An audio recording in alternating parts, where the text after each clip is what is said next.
먼저 하나님의 말씀 히브리서 10장 37절로 39절을 봉독하겠습니다.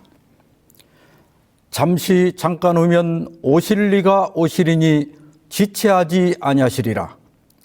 나의 의인은 믿음으로 말미암아 살리라.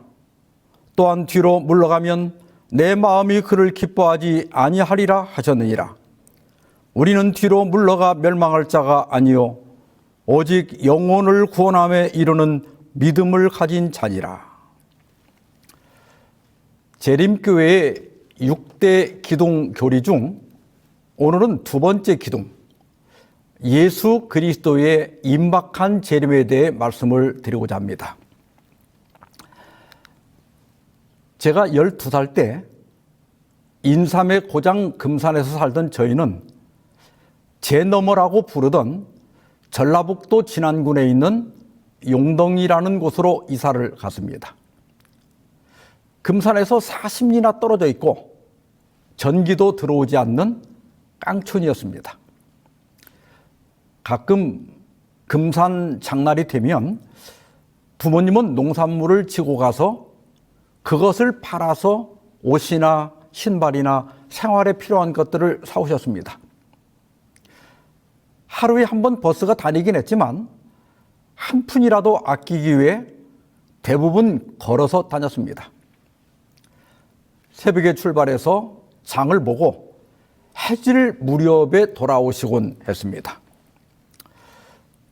저녁을 먹고 나면 저는 두 동생을 데리고 그 금산에서 용동리로 넘어오는 산마루의 마중을 나가곤 했습니다. 부모님이 몇 시에 올지도 모르고 당시는 전화기도 없었습니다. 그냥 기다리는 겁니다. 어떤 때는 초저녁에 오시기도 했지만 어떤 때는 캄캄한 밤이 돼서야 돌아오시곤 했습니다. 그런 때는 길가에 있는 큰 나무 아래 앉아 산 아래 신장로에 귀를 기울입니다. 얼마나 시간이 흘렀을까? 멀리서 발자국 소리가 들리고 두 분이 두런거리는 소리가 들립니다. 아버지 하고 부르면 어이 하고 대답을 하십니다. 그러면 달려가 부모님을 맞곤 했습니다. 저는 그때 경험을 회상하면서 기다림의 몇 가지 원칙을 생각해 보았습니다. 첫째는 장에 가셨던 부모님은 반드시 돌아오신다는 겁니다. 둘째는 돌아오는 시간은 기다리는 사람이 아니라 오시는 분이 결정한다는 사실입니다. 그리고 기다리는 사람에게는 기다리는 자세, 곧 기다림의 윤리가 있습니다. 첫째는 부모님이 반드시 돌아오신다는 것을 믿어야 합니다. 부모님은 비록 늦더라도 자식들이 기다리고 있는 집으로 반드시 돌아오십니다. 둘째는 기다림에는 인내가 필요합니다. 생각보다 빨리 올 수도 있고 늦게 올 수도 있습니다. 그러므로 언제 오시든 맞을 준비를 하고 인내로 기다려야 합니다. 1844년 10월 22일 밀러주의자들이 예언한 그날에 예수님이 오시지 않았습니다. 재림 신자들은 크게 실망했습니다. 상당수의 신자들은 신앙을 포기하거나 성경 무호설과 재림신앙 자체를 거부했습니다. 그러나 일부 신자들은 성경이 오류가 없는 하나님의 말씀임을 믿고 자신들의 해석에 어떤 잘못이 있는지를 찾아보기 위해서 함께 모여 성경을 연구했습니다. 그 결과 하늘의 원형 성수에 대해 이해하게 되었고 예수님께서 1844년 가을에 이 땅으로 오시는 것이 아니라 마지막 속죄 사업을 위해서 하늘 지성소에 들어가셨다는 것을 깨닫게 되었습니다. 그리고 하늘 성소의 정결, 즉 죄의 도말 사업이 이루어지면 예수께서 하늘 지성소를 나와 성도들을 데리러 재림하실 것을 깨닫게 되었습니다. 그래서 예수님께서는 그분이 약속하신 대로 분명히 다시 오실 것이다. 이제 우리에게 중요한 것은 예수님이 언제 오실까, 즉 시기가 중요한 것이 아니다.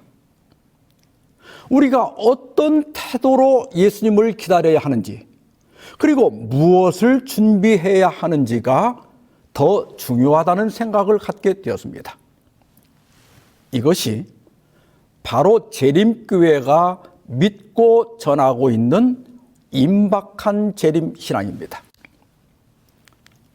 오늘 본문은 임박한 재림 신앙의 정수를 보여주는 말씀입니다. 여기에는 임박한 재림 신앙의 4가지 요소가 들어있습니다. 그 중에 첫째가 잠시 잠깐 후입니다. 예수님은 언제 오십니까? 잠시 잠깐 후입니다. 히브리서는 예루살렘이 멸망하기 직전에 기록되었습니다. 그러면 얼마가 흘러갔죠? 거의 2000년이 흘러갔습니다. 예수님도 요한계시록을 마치면서 내가 진실로 속히 오리라고 약속하셨습니다. 그런데 2000년이 다 되어가는 지금까지도 오시지 않고 있습니다. 그렇다면 잠시 잠깐 후에 오신다 또는 속히 오신다는 것은 반드시 시간만을 의미하는 것이 아니라는 것을 알 수 있습니다. 예를 들어 이제 아기가 커가지고 유치원에 가게 되었습니다. 이 아이는 태어나서 한 번도 엄마와 떨어져 본 적이 없습니다.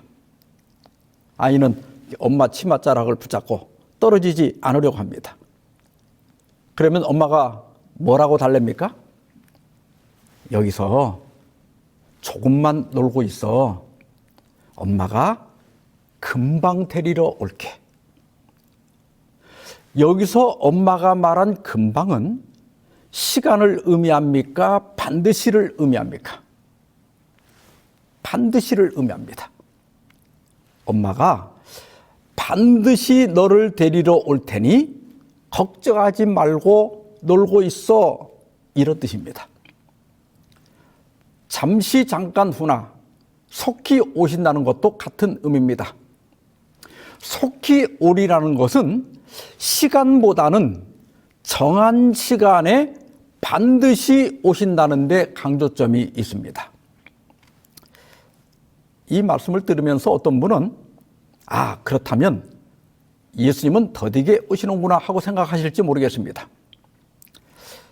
열처녀 비유를 보면 신랑이 더디 왔다고 했습니다. 정말 예수님은 더디게 오실까요? 그렇지 않습니다. 예수님은 정한 시간에 오십니다. 더디 온다는 것은 기다리는 사람의 관점에서 그렇다는 겁니다. 예를 들어서 두 사람이 중요한 일로 만나기로 약속을 했다고 합시다. 한 사람은 30분 전에 약속 장소에 도착했습니다. 그런데 다른 사람은 차가 막혀가지고 도로에서 발을 동동 구르고 있는 겁니다. 이런 경우에 두 사람의 시간에 대한 인식이 다릅니다. 오고 있는 사람은 시간이 빨리 가고 기다리는 사람은 더디게 갑니다. 열처녀의 비유에서 신랑이 더디 온 것은 열처녀가 신랑의 도착 시간을 너무 빨리 잡았기 때문입니다. 신랑은 제 시간에 왔습니다. 그러나 열처녀가 시간 계산을 잘못해서 신랑이 더디 온 것처럼 된 겁니다. 그러므로 사도 베드로는 베드로서 3장 8절 9절에서 이렇게 말합니다. 사랑하는 자들아, 죽기에는 하루가 1000년 같고 1000년이 하루 같다는 이 한 가지를 잊지 말라. 주의 약속은 어떤 이들이 더디다고 생각하는 것 같이 더딘 것이 아니라 오직 주께서는 너희를 대하여 오래 참으사 아무도 멸망하지 아니하고 다 회개하기에 이르기를 원하시느니라. 주님께서는 그분의 부르심에 반응하는 마지막 사람을 구원할 때까지 재림을 서두르지도 지체하지도 않을 겁니다. 하나님께는 정한 때가 있으며 그때가 되면 주님은 반드시 오실 것입니다. 이것을 믿는 것이 임박한 재림 신앙입니다. 복음전도 220페이지입니다. 그날과 그때는 아무도 모르므로 그 시기가 언제 이를 것인지 한 사람도 정확히 예언할 수 없을 것이다. 그대들은 주님께서 1년, 2년 또는 5년 안으로 오실 것이라든지 주님의 재림의 시기가 10년이나 20년 후로 지체될 것이라고 말할 수 없을 것이다. 우리는 성령을 부어주시는 일과 그리스도의 재림에 대한 정확한 시간을 알려고 해서는 안 된다. 재림교회는 밀러주의자들의 재림의 시기를 물려받은 교회가 아닙니다. 재림교회는 때와 시기는 아버지께서 자기의 권한에 두셨으니 너희가 알 바 아니라는 예수님의 말씀을 따르는 교회입니다. 재림교회는 재림의 시기를 극복하고 탄생한 교회입니다. 그래서 1863년 5월에 재림교회를 조직한 이래 단 한 번도 시기를 정한 적이 없습니다. 우리는 단지 임박한 재림신앙을 가진 교회입니다. 재림교회는 이 세상이 성경의 예언대로 사회적, 도덕적, 환경적 상황이 더욱 악화될 것이며 최후의 위기로 치달아 갈 것이라는 비관론을 믿습니다. 그리고 회복과 구원과 유일한 해결책은 오직 예수 그리스도의 문자적이면서도 가시적인 재림에 있다고 확신하는 교회입니다. 그래서 우리는 재림 신도이며 우리 교회는 재림 교회이며 우리의 신앙은 재림 신앙입니다. 만일 지금 세상이 돌아가는 걸 보니 예수님이 5년 내에 오실 것 같아 이렇게 말한다면 그는 시기합니다. 아이고, 예수님이 오시려면 벌써 오셨지? 아직 멀었어. 이렇게 말하는 것도 시기합니다. 그러면 재림을 어떻게 기다려야 합니까? 이 질문에 대해 예수님은 이렇게 말씀하셨습니다. 그러므로 깨어 있으라. 어느 날에 너희 주가 임하는지 너희가 알지 못함이니라. 이러므로 너희도 준비하고 있으라. 생각지 않은 때에 인자가 오리라. 주의하라. 깨어 있으라. 그때가 언제인지 알지 못함이라. 깨어 있으라. 준비하고 있으라. 주의하라. 이것이 바로 임박한 재림신앙입니다. 이 말씀은 영적 긴장감을 가지고 주님이 언제 오시더라도 맞을 준비를 하며 살라는 말씀입니다. 예수님이 언제 오시든 상관없이 만약 오늘 밤이나 혹은 내일 죽는다면 그날이 바로 예수님을 맞는 날이 됩니다. 왜냐하면 우리가 죽으면 시간이 멈추기 때문입니다. 그리고 마지막 나팔 소리에 눈을 뜨면 곧 재림하시는 주님을 보게 될 것입니다. 그러므로 임박한 재림 신앙은 시기에 집중하는 것이 아닙니다. 주님이 언제 오시든 매일 매순간 주님을 맞을 준비를 하며 사는 겁니다. 제가 좋아하는 시 중에 스펄전 목사의 할 일이 생각나거든 지금 하십시오라는 시가 있습니다. 할 일이 생각나거든 지금 하십시오. 오늘 하늘은 맑지만 내일은 구름이 보일는지 모릅니다. 어제는 이미 당신의 것이 아니니 지금 하십시오. 친절한 말 한마디가 생각나거든 지금 하십시오. 내일은 당신의 것이 안 될지도 모릅니다. 사랑하는 사람이 언제나 곁에 있지는 않습니다. 사랑의 말이 있다면 지금 하십시오. 미소를 짓고 싶다면 지금 웃어 주십시오. 당신의 친구가 떠나기 전에 장미가 피고 가슴이 설렐 때 지금 당신의 미소를 보여주십시오. 불러야 할 노래가 있다면 지금 부르십시오. 당신의 해가 저물면 노래하기엔 너무나 늦습니다. 당신의 노래를 지금 부르십시오. 할 일이 있다면 지금 해야 합니다. 깨어야 한다면 지금 깨어야 합니다. 버려야 할 죄가 있다면 지금 버려야 합니다. 결단할 일이 있다면 지금 결단해야 합니다. 왜냐하면 내일은 내 것이 아닐 수도 있기 때문입니다. 주님, 언제든지 오십시오. 저는 준비되어 있습니다. 이것이 임박한 재림 신앙입니다. 이런 믿음으로, 이런 마음가짐으로 주님의 재림을 기다리는 저와 여러분이 되시기를 주님의 이름으로 축원합니다. 임박한 재림 신앙의 두 번째 요소는 오실 이가 오시리라입니다. 오실 수도 있는 것이 아니라 오실 이가 오신다.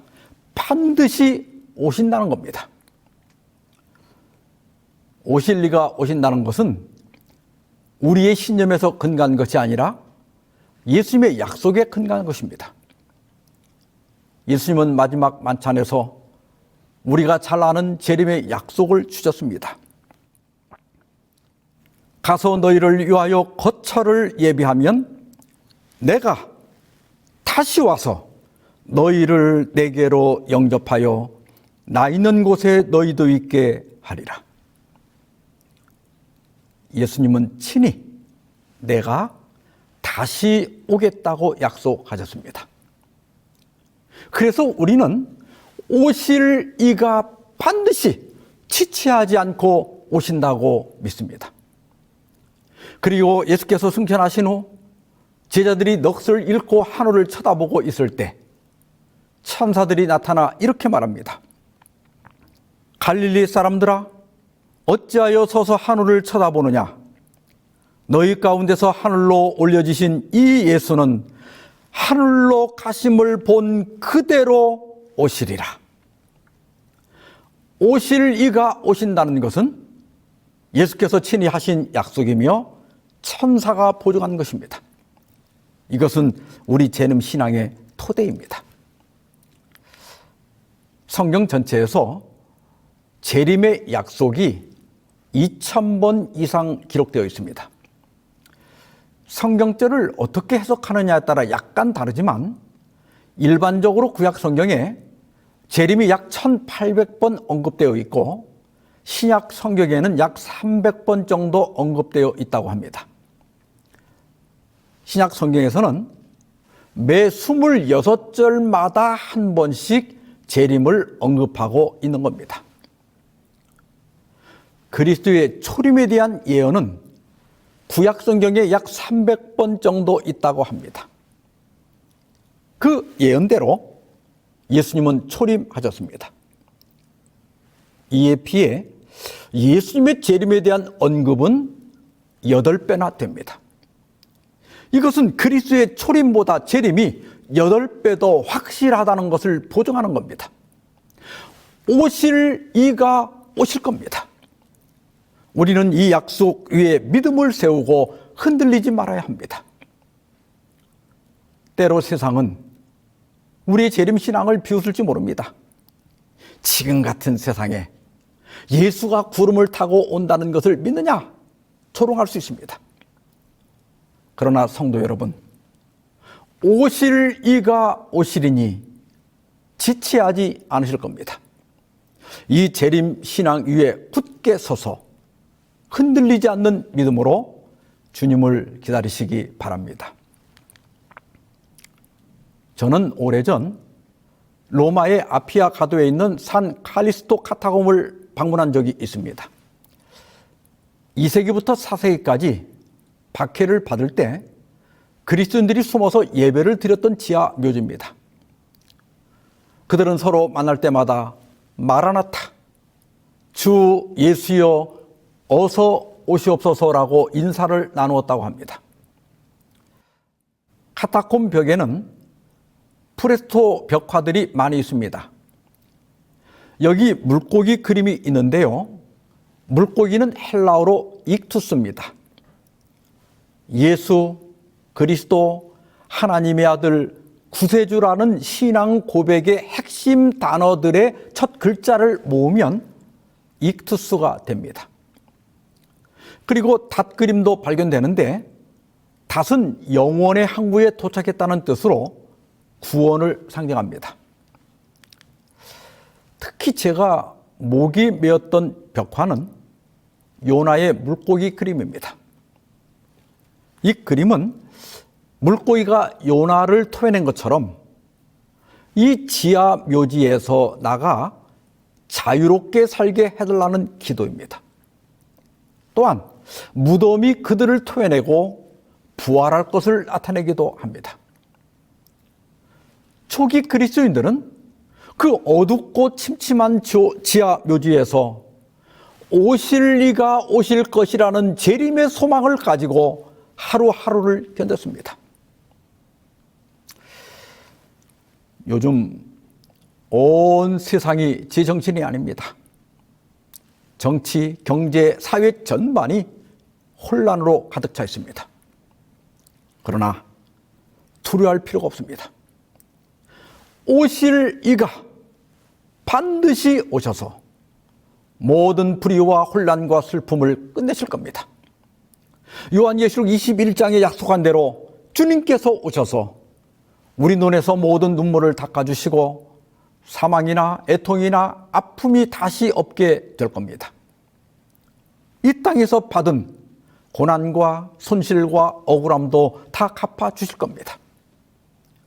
삶이 힘겨울지라도 재림의 소망을 갖고 담대히 승리하시기를 주님의 이름으로 축원합니다.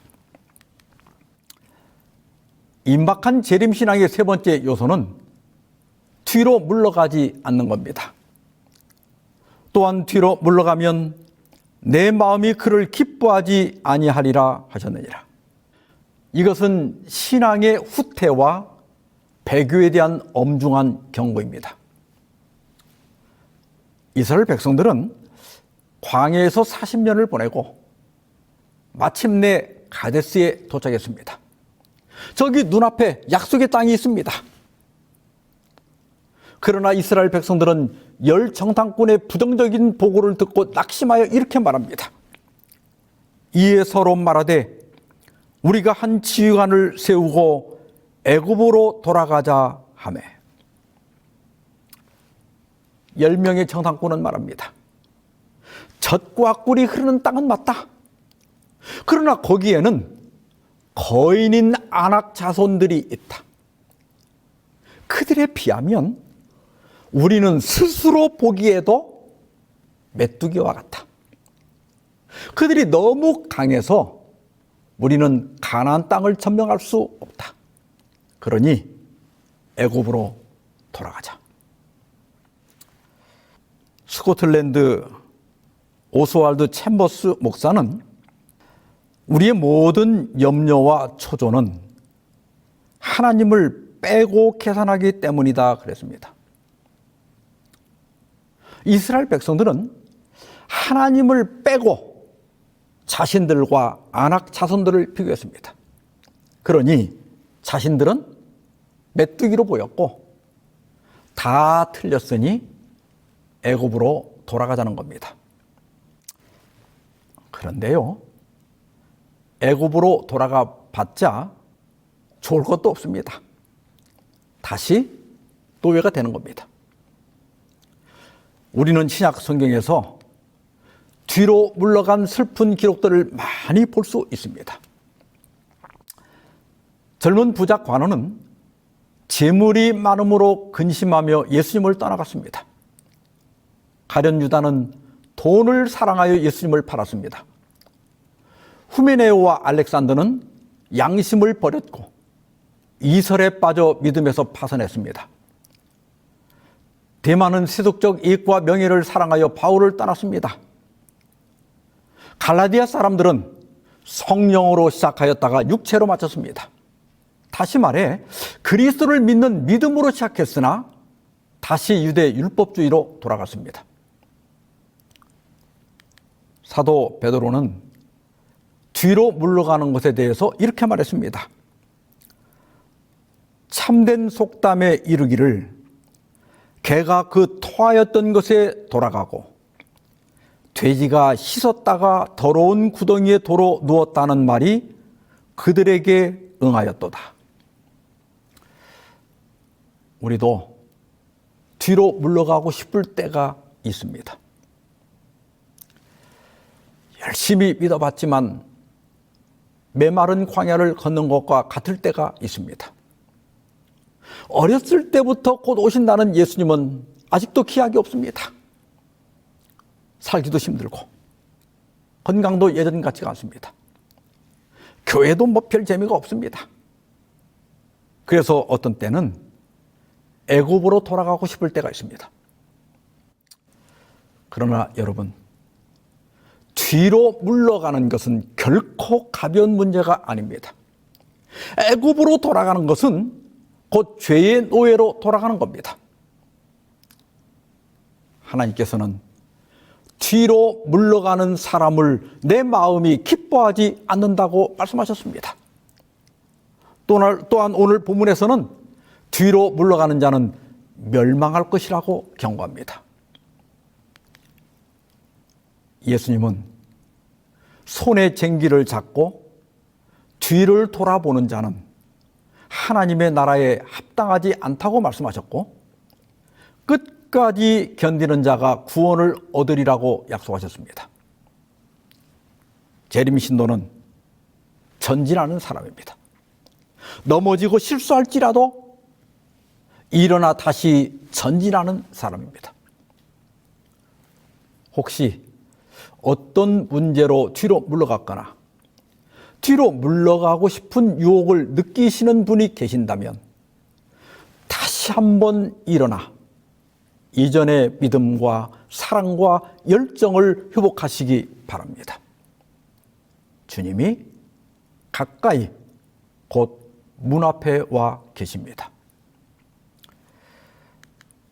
히브리서 10장 38절의 경고는 39절의 격려와 한 쌍을 이룹니다. 하나님께서는 우리에게 경고만 주시는 것이 아니라 곧 이어서 희망의 말씀을 주십니다. 그것이 임박한 재림 신앙의 네 번째 요소, 즉 영혼을 구원하는 믿음을 가지라는 겁니다. 39절은 이렇게 선언합니다. 우리는 뒤로 물러가 멸망할 자가 아니요 오직 영혼을 구원함에 이르는 믿음을 가진 자니라. 이 말씀을 듣는 모두가 여기 우리에 속하는 분이 되시기 바랍니다. 히브리서 기자는 우리는 뒤로 물러가는 사람이 아니라 오히려 영혼을 구원하는 믿음을 가진 자라고 말합니다. 여기에 재림 성도의 정체성이 있습니다. 요한계시록 14장의 셋째 천사는 이렇게 선언합니다. 성도들의 인내가 여기 있나니 그들은 하나님의 계명과 예수에 대한 믿음을 지키는 자니라. 재림 성도는 지난 시간에 말씀드린 대로 하나님의 계명, 특히 안식일을 지키는 사람입니다. 또한 예수님에 대한 믿음을 지키는 사람입니다. 믿음은 바라는 것들의 실상이요 보이지 않는 것들의 증거라고 했습니다. 예수님께서 내가 속히 오리라고 약속하신 지 2000년이 다 되어 갑니다. 시간은 바래어 가지만 재림의 소망은 오히려 불타오릅니다. 이것이 바로 임박한 재림 신앙입니다. 사랑하는 재림 성도 여러분, 오늘 본문의 말씀은 잠깐 후에 오실 리가 오시리라는 말씀으로 우리의 가슴에 다시금 뜨거운 소망의 불을 지펴줍니다. 주님께서 오신다는 이 약속은 지금 우리의 삶이 힘겹고 답답해도 결코 헛된 기다림이 아니라는 것을 알려줍니다. 주님은 반드시 오십니다. 그날까지 조금만 더 인내하십시다. 머지않아 주님께서 오셔서 우리의 모든 눈물을 닦아주시고 영원한 평안과 안식과 기쁨을 주실 겁니다. 찬미가 290장에 내 본향 멸리 남았나라는 찬미가 있습니다. 이 찬미는 초기 재림교회 예언 해석의 권위자인 우리아 스미스의 누나인 애니 스미스가 지었습니다. 그녀는 조셉 베이츠를 만나 재림교인이 되었고 제임스 와이시 채용하여 리뷰 앤 헤럴드에서 일하다가 결핵에 걸려 요양하던 중 불과 25살에 요절했습니다. 내 본향 멸리 남았나는 애니가 25살 때 지은 찬미인데 이사야 21장 11절로 12절에 그 파수꾼에게 밤이 얼마 남았는지 묻는 장면에서 영감을 받아 이 찬미를 지었다고 합니다. 1절만 읽어보겠습니다. 내 본향 멸리 남았나? 그 파수꾼 대답하되 이 밤은 거의 다 새고 쉬동이 들이니 울지 말고 빨리 가라 소망의 별 인도하니 저 하늘 본향 이르러 영원히 살겠네. 저 하늘을 가는 순례자가 본향이 얼마가 남았는지 묻습니다. 그러자 파수꾼은 긴 어둠의 밤은 거의 지났고 곧 새벽이 밝아온다고 알려줍니다. 2절에는 싸움터에 있는 군사가, 3절에는 천지 만물이 같은 질문에 응답합니다. 그리고 4절에는 저 본향 멀지 않으니 길손들아 기뻐하라. 내 상처 속히 아물고 눈물은 마르리라고 격려하고 마무리합니다. 잠시 잠깐 후면 오실 리가 오십니다. 우리의 본향은 멀지 않습니다. 재림의 소망 가운데 굳게 서서 주님 오시는 그 아침까지 믿음으로 기다림에 승리하시는 저와 여러분이 되기를 주님의 이름으로 간절히 축원합니다. 기도하십시다.